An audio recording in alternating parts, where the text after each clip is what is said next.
خسرنا في الفاينل بظروف معينه كده. احنا كنا احسن والناس كلها شايفه، بس وحققنا الهدف الرئيسي اللي هو نصعد الاولمبياد. كله اتفرج على الماتش. ما خسرناش باللي هو انت مش كويس، او ان انت بخلت بنقطه عرق في الملعب، او ان انت قصرت. لا، كله عمل اللي عليه. كان في حاجات كتير قوي ضدنا في الملعب، حكم وجمهور. والحمد لله ربنا كرمنا في النهايه. بنلعب اتظلمنا، انت طبعا كل الناس شافت بنلعب ناقصين من اول 10 دقائق.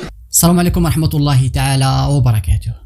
الفيديو ديال اليوم غادي نشوفوا فيه اول تعليق للاعبي المنتخب الاولمبي المصري من بعد ما وصلوا لبلادهم، وغادي نشوفوا كيفاش انهم انقلبوا 180 درجه وبدلوا ديك اللغه اللي كانوا يتكلموا بها عندنا في المغرب.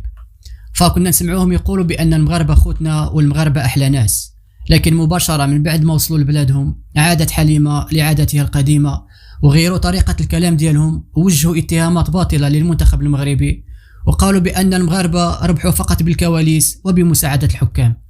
نتمنى تفاعلوا مع الفيديو بشكل كبير وتشاركونا الراي ديالكم كالعاده بتعليق في الكلام اللي قالوه لاعبي المنتخب المصري من بعد ما انهزموا امام المنتخب المغربي. بالنسبه للاخوان ديالنا اللي اول مره كيشاهدوا القناه، كنطلب منكم تشتركوا وتفعلوا زر الجرس باش توصلوا بالجديد ديالنا دائما. شرفتونا ونورتونا، وعايزين تقولوا للجمهور. طبعا في البدايه الحمد لله احنا بنحمد ربنا على النتيجه اللي احنا وصلنا لها. مش النتيجه اللي احنا عايزينها اكيد، بس الحمد لله احنا اجتهدنا على قد ما نقدر. خسرنا في الفاينل بظروف معينه كده. احنا كنا احسن والناس كلها شايفه، بس وحققنا الهدف الرئيسي اللي هو نصعد الاولمبياد، وباذن الله نعوض في الاولمبياد. بشكرك حبيبي، ربنا يخليك، تسلم، ربنا يخليك. مسيحة، برحب بيك على شاشة التايم سبورتس. شرفنا ومنورنا، الحمد لله على السلامة، ومبروك اللي انتوا حققتوه. حبيبي الله يبارك فيك، الحمد لله. وحب اشكر حضرتك واشكر كل الناس اللي ساندونا، الشعب المصري كله. ترحيب جميل بينا في مطار القاهرة هنا يعني، وان شاء الله يعني الحمد لله باللي احنا وصلنا له، الحمد لله صعود الاولمبياد. واحنا يعني كنا نفسنا ناخد افريقيا، بس يعني الحمد لله حصل يعني ده المكتوب وده اللي متقدر خلاص، الحمد لله. الصفحه اتقفلت، وان شاء الله هنركز في اللي جاي، وباذن الله نوعد الشعب المصري باذن الله احنا ناخد ميداليه ان شاء الله بالاولمبياد باذن الله. في الاول بحب ارحب بيك. الحمد لله، الله يبارك فيك. الحمد لله كلنا تعبنا، ما حدش بخل بنقطه عرق، كل واحد عمل عليه وزياده في الملعب. كله اتفرج على الماتش. ما خسرناش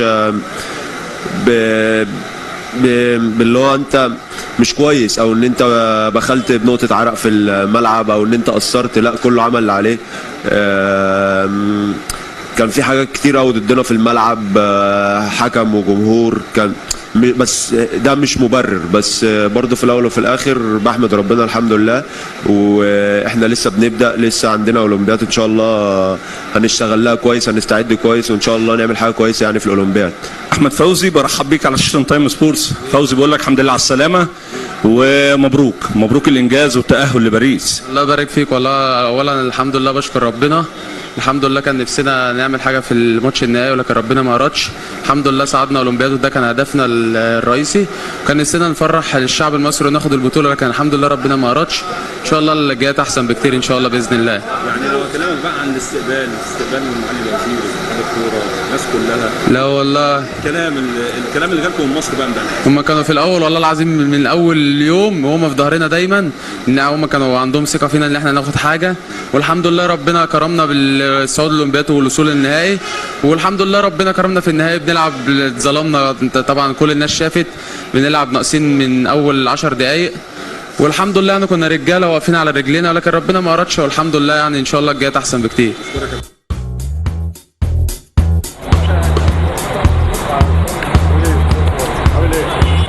السلام عليكم ورحمة الله تعالى وبركاته. إذن كيف ما شفتوا كان هذا هو الفيديو ديال اليوم، نتمنى تكونوا تفاعلتوا معه بشكل كبير. بالنسبة للإخوان ديالنا اللي أول مرة كيشاهدوا القناة، كنطلب منكم تشتركوا وتفعلوا زر الجرس باش توصلوا بالجديد ديالنا دائما. تهلاو في راسكم، ونتلاقاو إن شاء الله في فيديو جديد.